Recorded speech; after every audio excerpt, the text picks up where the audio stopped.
Coming to you live at 07 hours and 20 minutes. Still not feeling so great, but I wanted to get this video out before I do some studying. This is the part two to LeBron or Jordan, who's greater. As if you didn't watch the first video, it was 12 minutes, so that's a good one for me, 12 minutes. So I want to stick on the 12 to 13, 14 minute mark as I was doing in each part. I went over what is the measuring stick of, as brothers, as black men, what do we measure things off of?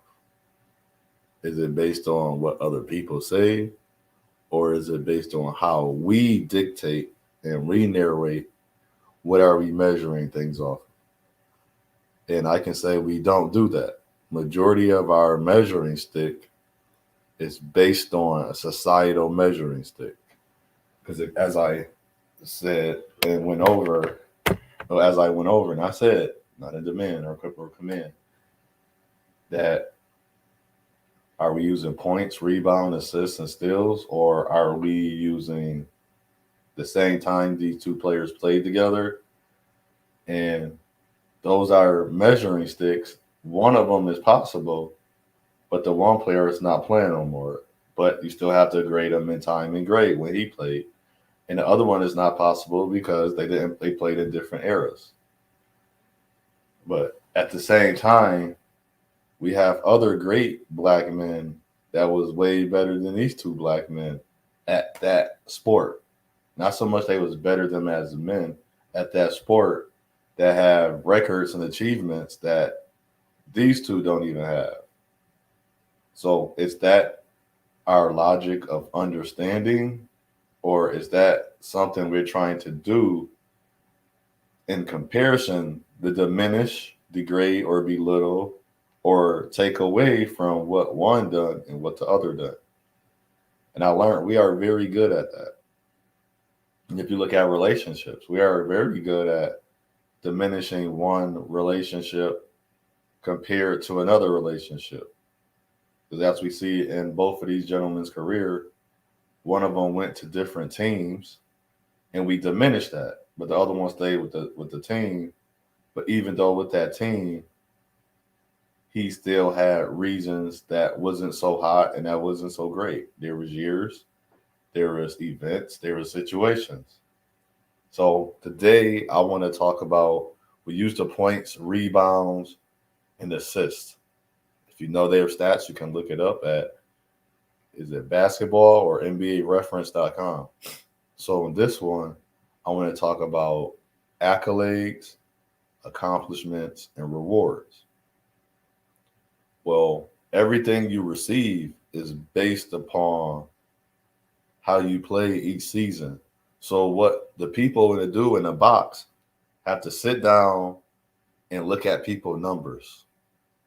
So if you look at their numbers, they have to choose which person is more suitable for this accolade, which is the reward. So you have MVP, you have most improved player, offensive player of the year, you got defensive player of the year, and you have rookie of the year, then you have sixth man of the year, then you have coach of the year. But only the accolade or achievement that a player can have is most improved player, most valuable player. He can get other different sigmas like first team all NBA on offense. Then he could be first team all NBA on defense. Then there's other different things. But we got to remember, people are sitting down and choosing who they want to be picked. And with people doing that, we're not going to always get a fair outlook of players. So if we take an example, if a player scored 30 points a game, 11 rebounds, so many steals and assists, and the one player he averaged 20 assists a game, that's going to be hard for people to choose because you haven't seen a 20 assists a season. So his whole season, his average is 20 assists. So that'd be kind of hard to pick. But if you come down to it, so this is what I do. I will take, how do they play against each other? How do they play against the top ranked defense on paper? And if I was to pick, because I want to make sure, and this is what we got to do as brothers, we have to make sure, even in our relationships, we choose the right person for the job. If you a type of brother that does a business, you're an entrepreneur, and you're dating a woman who's more so, her caliber of a man is certain things he need to have and do, that probably won't be the best choice for you. So I can't get mad at her. I say thank you for your time and move on. We got to start looking at that too. So he may not be the best person to choose. Thank you, but you can be ranked number 2 or 3 in this moment. There's nothing wrong with that. We have to understand first place is not always the dominance of saying you was the number 1. No, that only came from a select group. And you got to remember, it's a select group of people. Are these people really sitting down saying, okay, he got 20 assists a game. Wow, he actually dominated on offense. He dominated on defense, but this guy only got 26 a game. Are they really taking account of playing against each other, playing against the top-ranked defense teams? That's on paper. So when I look at the paper, I say, wow, this team was 4th in takeaways. Wow, this team is number 2 and not allowing points in the paint. And that's where that guy that's scoring 30 to 40 points a game is getting his points in the paint. But when he played against them, he still got his numbers. He shot a good shooting percentage.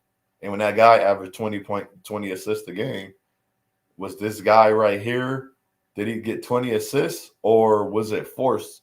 And then what we have to do is watch the games. A lot of times we are taking our own account, our own opinions that have nothing to do with the sport or what we're trying to talk about. So we talk about characteristics of a player. What Jordan did on the court and LeBron did on the court has nothing to do unless it's on the basketball court. Off court, it has nothing to do with the game. I'm talking about when the clock the clock was started until it got 0-0-0-0 on the clock. What did each player do? What did he do all game? And that's, to me, that's how I accumulate information. That's why I say why are we debating or arguing when information is not being looked at correctly? So if a young man played less games and he averaged more points or more everything, now I want to see what he can do in a bigger game, in a bigger situation. That's going to be the next topic. How did LeBron or Jordan, I'm just using them because we love to pit players against each other that would never play, that have different positions, but instead, let's give them both props. I can call out something Jordan did that wasn't so great. I can call out what LeBron did that wasn't so great. But overall, as a team player, as leaders, I don't see no discrepancies. You can nitpick at what you want to call a team leader or the top man in charge of the team.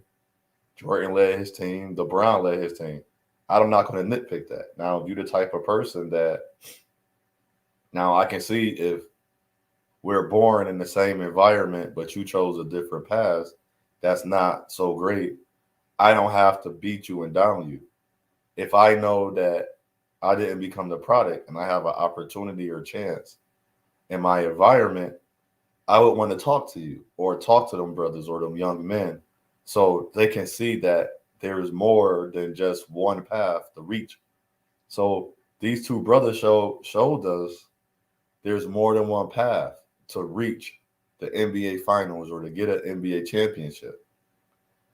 One stayed with a team. They got help. One went to a different team because there was no help coming to the team. But that don't take away from either player.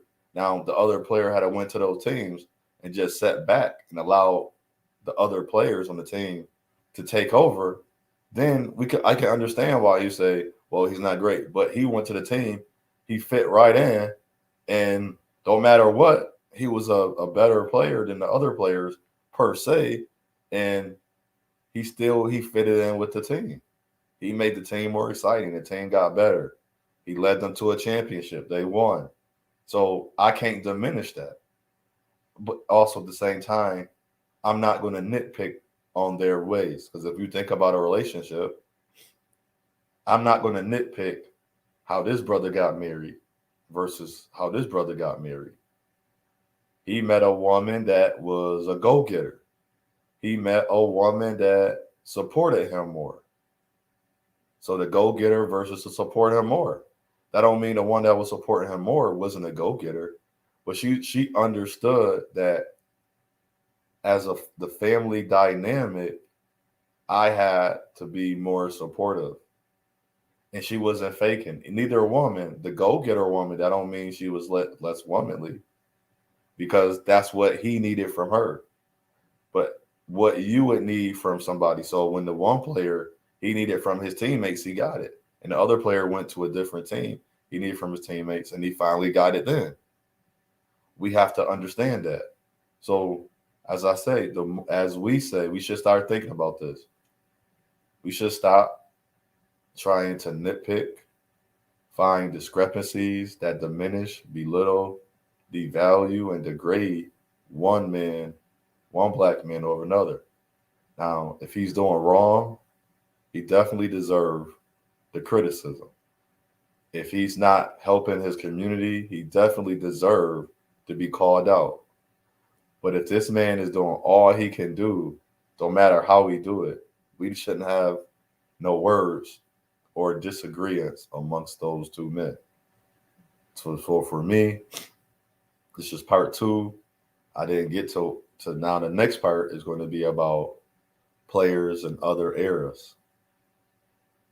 How do we say one of these two are the best of all time or the greatest of all time? And then there's other players that we can call the greatest of all time. So without saying to one, I'll say to all. It's your path, it's your journey, it's your choice. Choose wisely. And I hope you have a great day. Hope you don't get sick. Keep vitamin C and even though you may not, you still can get sick. Still eat healthy, do the right things, stay hydrated, do the best you can do for your body. So as you get older, you don't have to try to catch up. Shalom.